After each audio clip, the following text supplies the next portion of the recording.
Hey everyone, it's Horror Free for All, and I hope everybody's having a great day so far today. This review is going to be centered around a summertime slasher movie that I guarantee you not a lot of you have seen. Because of maybe the poor marketing, or maybe just because of what the film entails. But this movie was released in 2014 under the Magnolia Home Entertainment / Magnet label. That I don't really know if they're still making movies nowadays. But I bought this film on DVD as a flyer because it was 75 cents at a Big Lots that closed near me a while ago. And I figured that I'd watch it at some point. And I finally got around to watching it, and it is called Stage Fright. Now, what attracted me to buy this on a flyer was that it says it's a cross between Glee and Sleepaway Camp. So Glee's like a musical television show that plays musical numbers and stuff, and Sleepaway Camp is a sleazy slasher movie from the early 80s.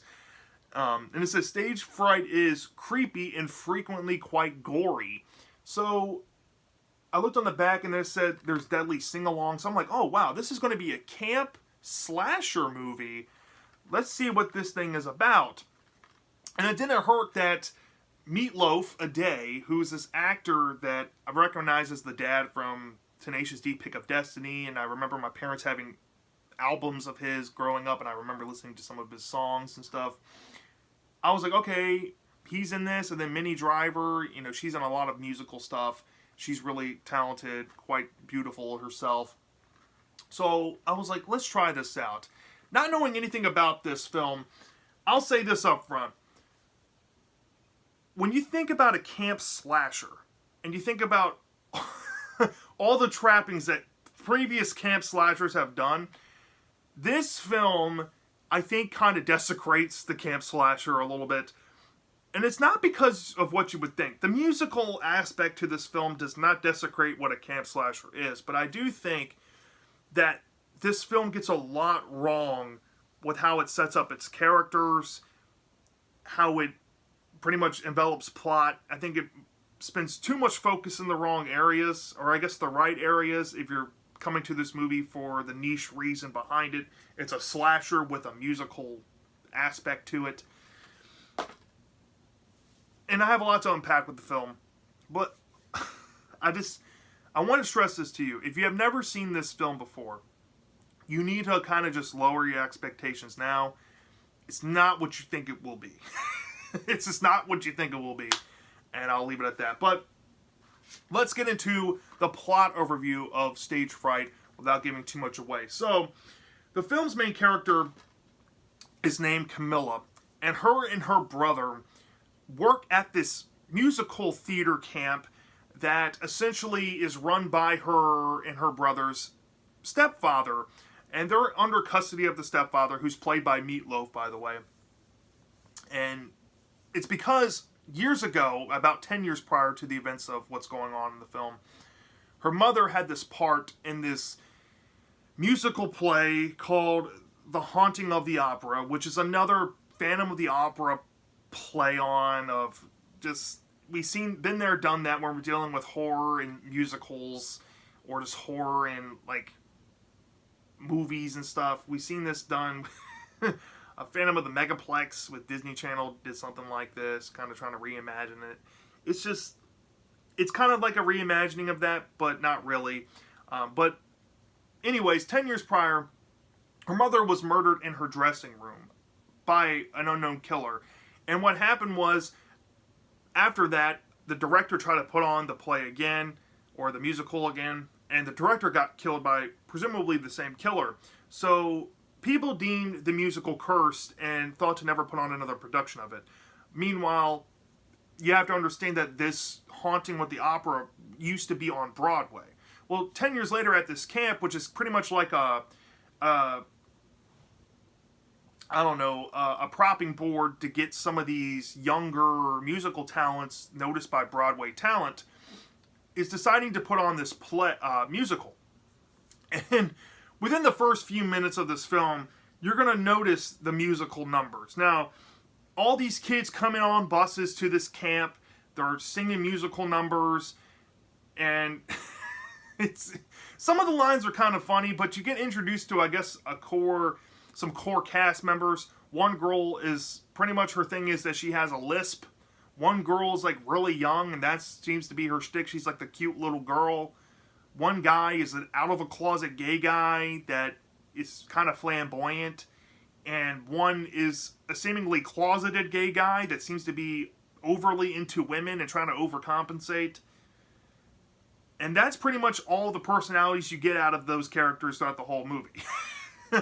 But after you meet those characters, you get to understand what's her name? Camilla and her brother's situation working as cooks inside of this camp. Camilla has this dream of wanting to be a part of the camp and actually attend the camp and get to practice her craft of singing. And the chick who plays her, Ally McDonald, does a fantastic job at singing, by the way. I really want to compliment her on this. And she's not half bad of an actress either. But you get the sense that she has this connection to her mother and this play and stuff. And her brother doesn't want her to sell out and kind of join this. But anyways, what happens is her stepdad introduces the director of, I guess, the summer-long production that the camp's working towards, which is going to be Haunting with the Stars. They're going to, not Haunting with the Stars, but the Haunting of the Opera. That's supposedly cursed, but they're going to try to break the curse or something, and the director wants to tackle it again.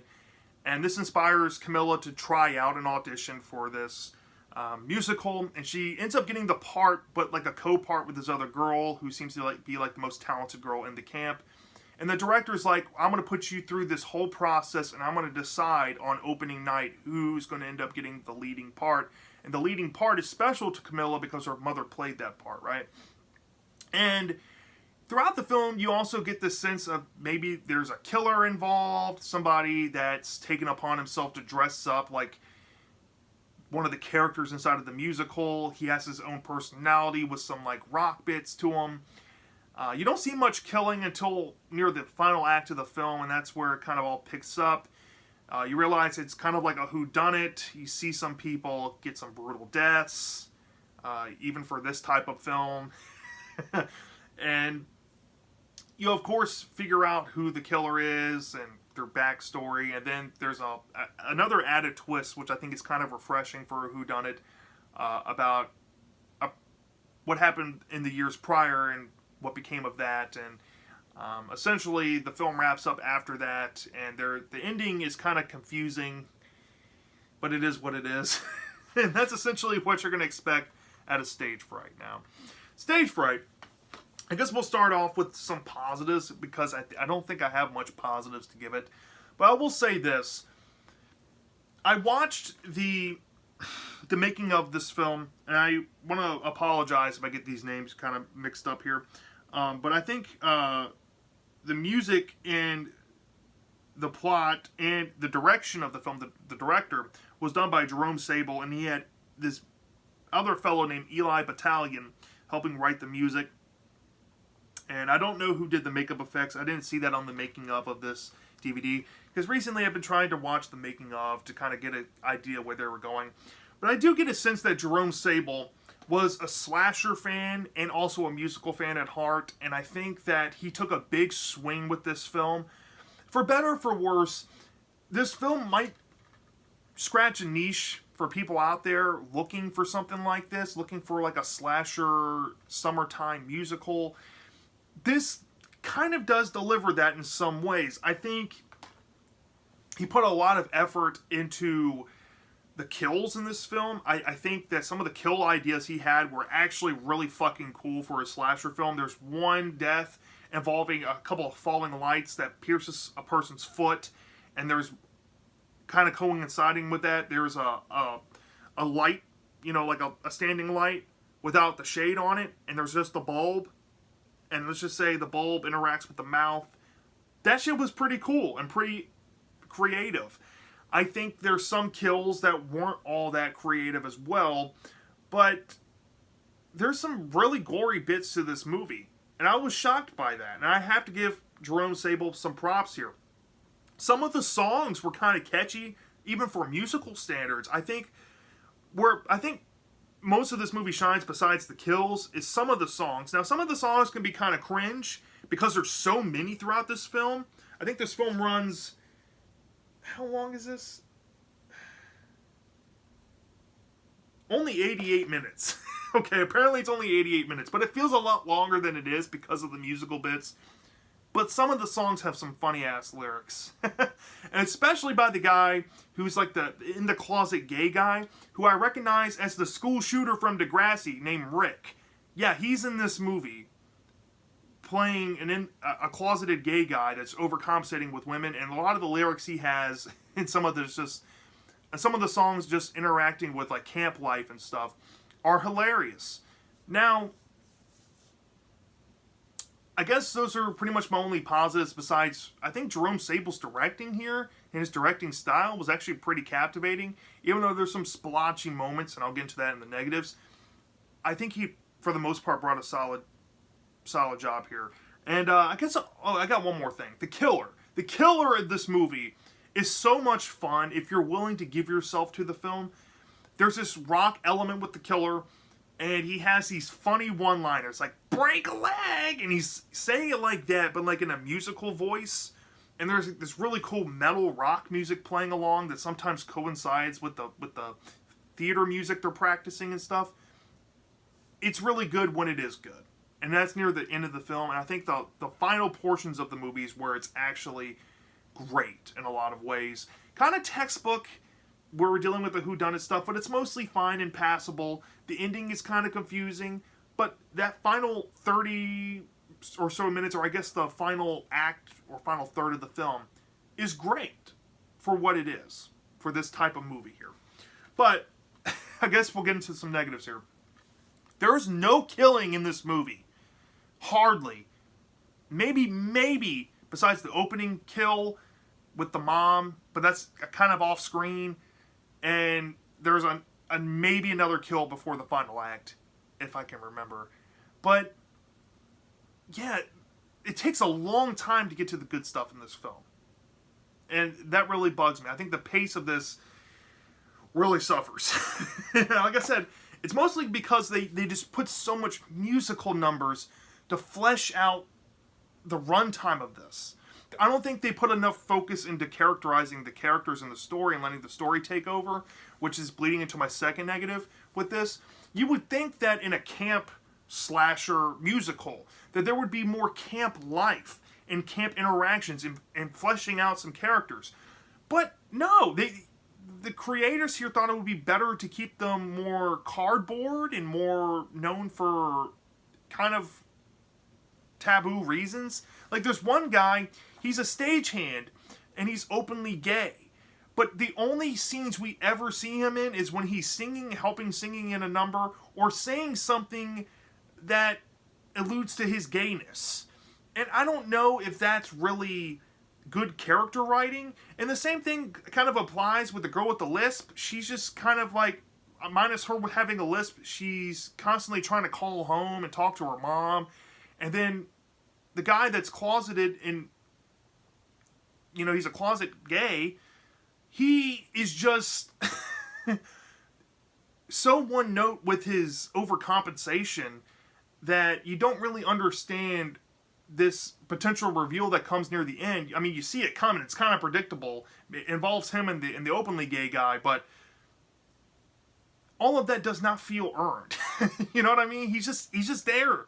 He's there for jokes in some of the songs, but none of his character development is shown whatsoever. I think it's kind of implied. I think the writer, Jerome Sable, he wrote, directed, and wrote the music for this, said that he tried to think of the characters in a deep way, but I don't see it. The only character that feels more deep or rich is Camilla, the main character. Yeah, the stepfather gets, I guess, some things thrown in there. There's some elements dealing with the camp, some potential foreclosure and stuff. The brother seems to be holding on to something that, maybe some resentment towards his sister for joining the campers. I guess he has like a us versus them mentality. It's never really explained or why that is. It's just there. And that's pretty much for every character in this movie. They're just there. You would think that like I said, they would go into the camp life. You don't see hardly any cabin stuff. The most cabin stuff you see is a lunchroom. You see them practicing the play that they're rehearsing all summer for, pretty much majority of the movie. And it's not the type of camp slasher you're used to. And that bugs me a little bit because even though it's kind of different for them practicing the play, or I guess the musical, I keep calling it a play, them practicing the musical fits the theme more, but it's literally the sound stage for a majority of the movie, at least from the first, I guess after the first third, the whole middle portion of the movie is basically told in the auditorium where the stage is at. And it's not interesting whatsoever. They're just rehearsing songs over and over again, and they keep going through these taunts and stuff with the main character and some other people getting taunted by this person we don't know that ends up being the killer near the end. But that's pretty much all this movie is. There's no real plot to kind of sink your teeth into. And that's alarming. And that caught me off guard, because I was like, okay, this movie's really doubling down on the musical and not the story element. And it shows. But, I guess going into the musical aspect, the music itself, not judging by how much it's just played throughout the whole movie, just kind of fill up the runtime, but some of the songs really don't work. Some of the songs just are kind of overdone. There's one song in particular they're rehearsing throughout the whole movie, and there's multiple scenes of them singing the same song in the same octaves. It's really boring music. And you would think that in a musical, they would have better music and more active dancing and stuff to kind of liven up the scenes. None of that's present here. None of them are hardly dancing. They're just singing. There's a few song and dance numbers, but they're very few and far between. And I think it fails at being an entertaining musical. On top of being an entertaining camp slasher. And I think the biggest sin that this movie commits, as a whole, on the whole, I would say, is that when you're creating a character narrative, right? You want that to make sense by the end. And that bleeds into the ending, right? The ending, I've kind of already mentioned it. It's so confusing, right? What ends up happening to this chick? Is it her imagining this? Is it actually happening? Has she succumbed to mental illness or something? I don't know. I could not tell you. The story makes no fucking sense. It's just thrown in there for shock value. Almost. Now, what I mean by character narrative is that I think Camilla, the main character played by Ally McDonald, she's the most fleshed out character, but her whole arc throughout this movie is just that she feels like she has something to prove to all the campers that are there, that she earns the leading spot in this musical, but she also wants to impress her brother and her stepdad, right? But you would think that those relationships would be more fleshed out, but her relationship with her brother is so superficial that everything involving the brother in this movie, that you'll come to find out, it feels kind of forced. Because you're like, where did this come from? You get a general sense because the movie says it's a thing, but you don't really feel it or believe it. The whole relationship with her stepdad, you get a sense early on that he's like trying to control her and kind of trying to put her in her place, kind of like how Cinderella's stepmom tried to put her in her place. But you never really understand why that's the case. It just focuses all on the wrong narrative portions of her character. Now, the whole thing of her kind of proving herself to all the campers does come to fruition, but I feel like her character progression gets stalled at one point because she's going through all this effort and all this, I guess trauma, trying to get over the trauma that she's had since she was a kid. But then she makes some really dumb character decisions involving the director of this. And I haven't even brought up characters yet, like involving the director and stuff. But the director character is an absolute piece of shit, and he's a pervert. And what she does with this director feels kind of out of character for her. And it makes you like, why are you doing this? Like, there's a whole scene that involves her kind of giving in and wanting to like sleep with the guy to get the guaranteed part for the musical. Like, where is this stuff coming from? Like, none of it really makes thematical sense or narrative sense to this character. And it kind of deflates her character by the end of it. Once you get past that portion and you get to the portion where she's finding herself questioning if she still wants to go on with the musical and threatening to quit, none of that makes logical sense based on what the plot's been given. And it's unfortunate. The one character that pretty much serves as the backbone of the movie can't even hold the narrative together all that well. And I guess one last negative to send this film home with is that there's blatant green screen effects while they're filming on site. There's one scene, she's talking with this guy who's kind of treated like a red herring in the film. This is a whodunit movie. There's multiple suspects, and I guess that's kind of a mild positive, is that there's multiple suspects that could make sense on who the killer is. But she's talking to this guy, and you can clearly tell that they decided to edit the background of the movie. Maybe they didn't like what was going on. Maybe there was too many moving parts and they wanted to keep it kind of static or something. So they overlaid the background of where she's talking with some generic woods portion of it, and it looks blatantly green screened, and it looks terrible.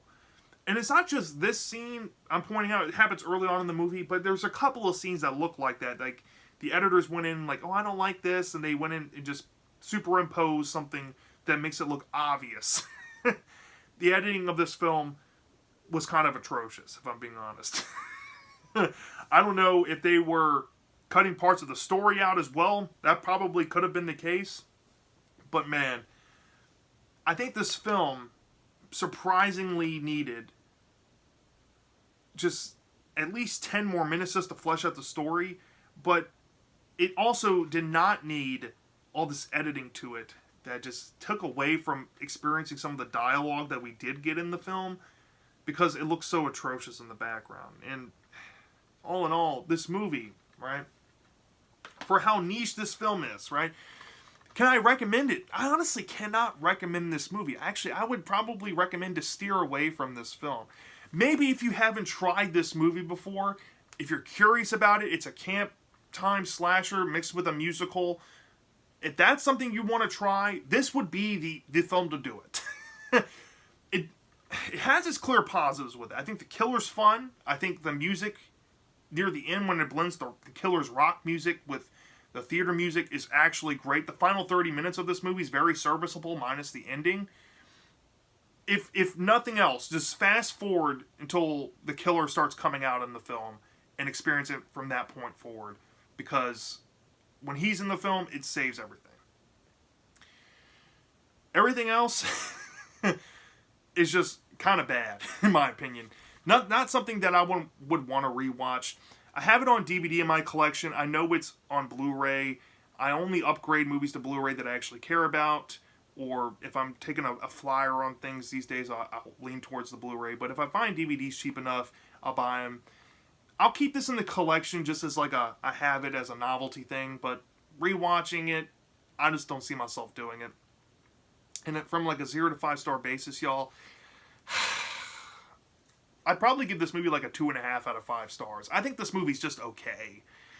And I think what saves it, like I said, is the really good final 30 minutes of it. Everything else is below average, not really good at all. But it has its moments. And you might like it more, you might like it less than me. But yeah, that's my thoughts on Stage Fright. Let me know down in the comment section if you've seen this movie before. Do you love this or do you hate this? I'm dying to know. And I'll see you next time.